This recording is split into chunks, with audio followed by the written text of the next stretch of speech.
좋은 아침입니다. 오늘은 슬기로운 아침 시간 민수기 7장 말씀을 보겠습니다. 하나님께서 출애굽하는 이스라엘 백성에게 두 가지의 선물을 주셨습니다. 첫 번째가 말씀이에요. 십계명을 비롯하여서 율법 또 레위기를 지나오면서 여러 가지 제사법들과 삶을 통하여서 행해야 될 것들을 알려주시는데요. 하나님은 가나안 땅에 들어가서 이스라엘 사람들이 어떠한 삶의 방식과 지침과 규례를 갖고 살아가야 할지를 알려주고 있는 그러한 말씀을 허락하신 것이죠. 두 번째로 이스라엘 사람에게 주신 하나님의 선물은 무엇이냐? 바로 성막이었습니다. 내가 너와 함께 한다라는 그런 이야기가 귓가에 머물지 않고 눈으로 직접 보일 수 있도록 그들에게 하나님에 대한 존재와 함께함을 인식하게 허락하셨는데요. 그 말씀을 통하여서 가나안으로 향한 이스라엘 사람들에게 외롭지 않고 오히려 주와 함께 하심이 든든함을 경험할 수 있도록 다름만 품지 않도록 성막을 주심이 그들의 큰 선물이었습니다. 오늘 본문 민수기 7장은요, 그 성막을 봉헌하는 봉헌식의 장면이 좀 나와요. 하나님은 오늘 본문을 통하여서 성막을 봉헌하는 날부터 12지파가 하루씩 나와서 주 앞에 예물과 성물을 토하여 기쁘게 예배를 드리라고 말씀하십니다. 그 얘기가 7장 전체에 나오고 있어요. 계속 언급해서 말씀드리지만 민수기는요, 움직이는 이동 중심으로 쓰여진 책이에요. 1장부터 9장까지는 가나안을 향한 이동의 준비 과정이고 10장부터가 이제 본격적으로 이동하는 모습이 등장하죠. 이제 이동을 준비하는 이스라엘 사람들 가운데 하나님은 성막을 봉헌하라 명령하시는데 그 성막 봉헌의 모습이 어떠할까요? 1절 말씀에 이렇게 표현되어 있습니다. 모세가 성막 세우기를 끝내고 그것에 기름을 발라 거룩히 구별하고 또 그 모든 기구와 제단과 그 모든 기물에 기름을 발라 거룩히 구별할 날에 아멘. 성막과 성막의 모든 기물에 기름을 바르고 이제 떠날 준비를 하고 있는 것이 이제 오늘 본문의 이스라엘 사람들의 모습입니다. 성막이 이제 이스라엘 사람들 이 중심이 되었고 그 중심을 통하여서 세 지파씩 동서남북으로 갈려서 이렇게 움직입니다. 이제 가나안 땅으로 가는 과정에서 이 성막과 같이 움직이고 또한 멈춰서고 다시 움직이는 이동하는 일이 이제 40년 동안 발생하는 거예요. 특별히 우리가 1절 보면은요, 성막에 기름을 바른다 라는 표현이 있잖아요.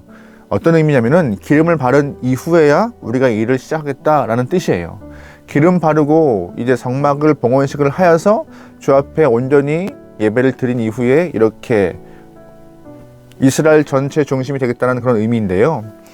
성막의 기름 바름은 이 기름 바름을 통하여서 이제 이후에 일을 시작하겠다는 뜻이죠. 이 모습은 신약에 넘어와서 성령의 기름 부음으로 이게 대체가 되는 부분이에요. 성령께서 우리에게 기름을 부어주신 다음에야 우리는 어떤 일이든 할 수 있는 그런 힘을 얻고 결단과 다짐이 생기는 것입니다.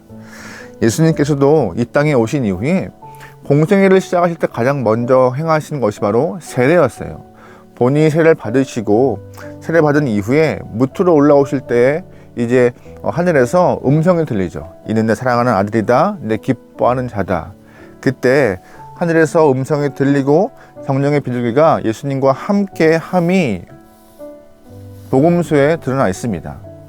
성경에서 이렇게 성부 하나님, 성령 하나님, 또 성자 예수님, 이 모든 세 분의 삼위가 동시에 등장하는 것은 이 부분이 처음이죠. 예수님이 사역을 시작하실 때에 성령께서 함께 하심으로 축복하셨고, 예수님이 사역을 시작하실 때에 성령의 함께 하심으로 축복을 받아 예수님께서 본격적인 사역을 시작하신 것입니다.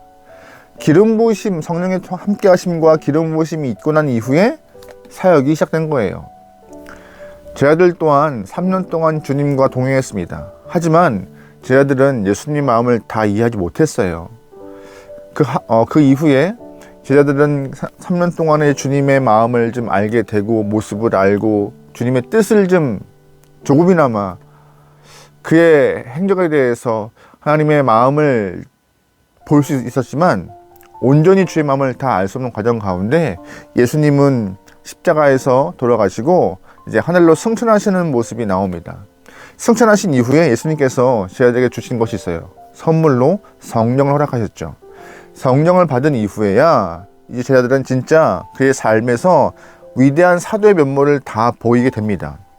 그 전까지는 예수님의 추종자였지만 결국 필요할 때 도망자가 되었고 배반자가 되었지만 성령 받은 이후에 그들의 삶은 완전히 바뀌어서 온전한 위대한 사도가 되었던 것이죠. 모든 일을 시작할 때 성령이 함께 하시고 도우시고 기름 부으셔야지 그 일을 감당하는 것이에요. 성경에 어떤 일을 하든지 성령이 함께하지 않으면요, 할 수 없음을, 그 할 수 없다는 것에 대해서 도초에 말하고 있어요. 그래서 우리 삶에도 이 하루를 시작할 때 성령 하나님의 함께 하심과 동행하심의 은혜가 필요합니다라고 기도하는 것이 필요한 부분입니다. 성령님께서 우리의 삶에 각자의 영혼에 기름 붓지 않으면요, 우리 삶은요 쉽지 않습니다. 또한 이길 힘도 없어요. 오늘뿐만이 아닙니다. 중요한 일을 할 때, 또 우리가 어디를 이동할 때, 마음에 큰 계획을 세울 때, 어떠한 계획이 있을 때 그 때때마다 성령 하나님의 함께 하심과 기름 부으심을 위하여서 기도하고 그 기름 부으심을 통하여서 내가 새 힘을 얻어 그 일을 가능케 해나가는 것이 참 필요한 신앙인의 모습입니다. 여러분, 그러기에 오늘 하루 시작하시면서 성령 하나님 나에게 기름 부으시고 나와 함께 하소서라고 기도하며 시작하시길 소망합니다. 본문을 다시 본다면은요, 예수님도 성령과 함께 시작하셨고 제자들도 성령과 함께 자신의 사명을 감당했습니다. 성막의 봉헌도 성령의 기름 부으심을 통하여서 함께 시작하게 되는데요, 그 일이 다 기름 부으심이 있은 이후에 어떻게 또한 일이 진행되는지 오늘 본문은 설명하고 있어요. 2절 말씀입니다. 이스라엘 지휘관들 곧 그들의 조상의 가문의 우두머리들이요, 그 지파의 지휘관으로서 그 계수함을 받은 자에 감독된 자들이 헌물을 드렸으니. 아멘. 성막과 성막의 모든 기구에 기름을 발랐습니다. 그 위에 한 일이 뭐예요? 각 지파의 우두머리들이 나와서 헌물을 하고 있는 것이에요. 이제 기름 부음으로, 이제 기름 바름으로 일을 시작하는데 그 시작이 바로 내가 주 앞에 나와서 예배를 드리고 헌물을 드림으로 내 마음을 다짐했다는 것이죠. 잘 보시면 각 지파의 우두머리가 나와서 헌물을 드립니다. 이스라엘 모든 12지파의 우두머리들이 나와서 헌물을 드리고 각 어른들이 나와서 주 앞에 마음을 고백하는 거예요. 왜 이렇게 하냐면은 모범을 좀 보이는 것이에요.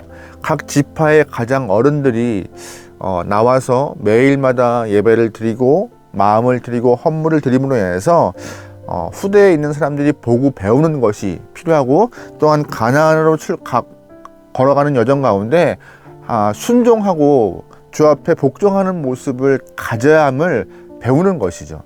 이 모습이 지금 그대로 우리 교회 안에도 필요하고 그런 모습을 보여주고 있는 것입니다. 교회 안에 리더들 또한 직분자들이 먼저 주 앞에 헌신하지 않으면요, 교회는 움직이지 않습니다. 오늘 본문에 하나님의 성막에 봉헌을 할 때 리더가 먼저 헌물하고 주 앞에 나와서 마음을 고백했던 이유는요, 먼저 헌신할 때 나중에 따르는 자들이 똑같이 동행하는 것이에요. 그 모습을 보고 배우는 것이에요. 마찬가지죠. 교회도 그렇다는 것이에요. 예수님께서 사역을 시작하실 때 항상 먼저 본이 되어주셨고 너희가 먼저 가라 라고 하시지 않으셨습니다. 본인이 가신 이후에 너희도 가라 하셨고 나를 따르라고 말씀하셨습니다. 요한복음 10장 보면은요, 선한 목자의 이야기를 하시는 부분이 나와요. 그때 예수님은 선한 목자가 양들에 앞서가는 것이지 양들을 앞서가고 본인은 뒤에 간다고 말씀하시지 않으셨습니다. 절대로 선한 목자는요, 양 뒤에 서지 않아요. 우리가 먼저 교회 안에서 어른 되고 직분이 있고 어른 된 자로서 뒤에 있지 않길 소망합니다. 항상 앞에 서서 믿음의 본을 보이고 선한 모습의 본을 보여서 하나님 보시기에 아름다운 신앙인으로 내 삶이 연락되어질 때에 우리의 아이들, 교회 안에 있는 믿음의 후배들이 선배들의 저런 모습을 쫓고 따라가는 것 정말 아름답구나라고 인식할 수 있는 그런 삶이 우리 안에서 보여지기 소망합니다. 특별히 오늘 말씀을 보면은요, 12지파가 각 지파가 하루씩 돌아가면서 성막에 선물을 드립니다.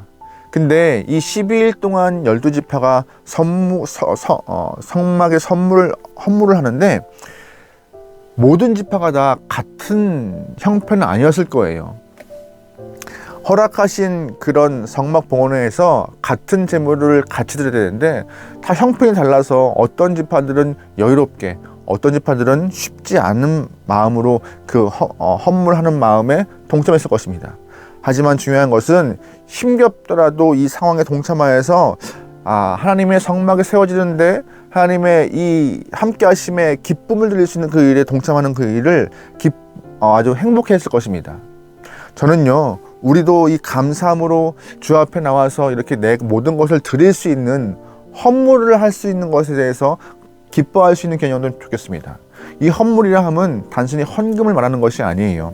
우리의 시간의 헌물이 될 수 있고요, 물질 헌물이 될 수 있고요, 내 몸의 헌물이 될 수 있고, 내가 삶에 있는 여러 가지 내 모든 것들의 헌물을 할 수 있는 그런 결단의 영혼 되어서 오늘 본문에 있는 것과 같이 먼저 앞선 자가 감사함으로 헌물하고 먼저 앞선 자가 기쁜 마음으로 주 앞에 헌물할 때에 우리 아이들과 믿음의 후배들은 잘 배워서 아름다운 교회를 위하여서 또한 하나님의 피값을 하시는 교회가 하나님의 일을 잘 감당하는 귀한 역사에 힘을 더 받지 않을까 생각하는 것입니다. 여러분, 그러기에 먼저 선자들이 아름다운 헌신을 통하여서 교회 안에서 또한 삶에서 좋은 신앙의 모습을 보이길 소망합니다. 오늘 하루 저는 여러분이 성령께 기도하여서 성령 하나님 기름 부어서 성령 하나님 함께 하소서라고 기도하는 마음으로 시작하면 좋을 것 같고요. 또 하나, 하나님, 내가 삶에서 주 앞에 내 모든 것들을 드릴 수 있는 헌신된 자, 헌물을 기쁘게 할 수 있는 자, 그런 마음을 갖도록 하소서라고 기도하며 오늘 하루 여러분이 주 안에서 승리하기 소망합니다. 우리의 승리는요, 내가 법을 잘 지키는 것도 중요하지만 세상법을 넘어서 말씀을 지킬 때 삶의 승리가 있습니다. 여러분, 말씀을 통하여서 순종하고 또한 성령에 반응하여서 내 마음을 드릴 수 있는 귀한 성도가 되어 오늘 하루 승리하기 소망합니다. 오늘 하루도 승리합시다. 기도하겠습니다. 하나님, 주의 보혈로 우리에게 생명 주시고 성령 하나님의 동행하심으로 우리에게 세임 주심을 믿습니다. 모든 영혼들 삶에서 감사함으로 살게 허락하시고 그 감사함이 입에 있지 않게 허락하시고 내 모든 것을 다 드려서 주님께 연락될 수 있을 만큼의 삶을 살아낼 수 있도록 주님 역하소서. 내 시간을 드리고 물질을 드리고 삶을 드리고 내 영혼을 드려서 주님께 도구된 영혼, 그리하여서 하나님이 편히 쓰실 수 있는 귀한 성도가 되도록 우리의 삶을 주장하소서. 모든 걸 맡겨오며 예수님의 이름으로 기도합니다. 아멘.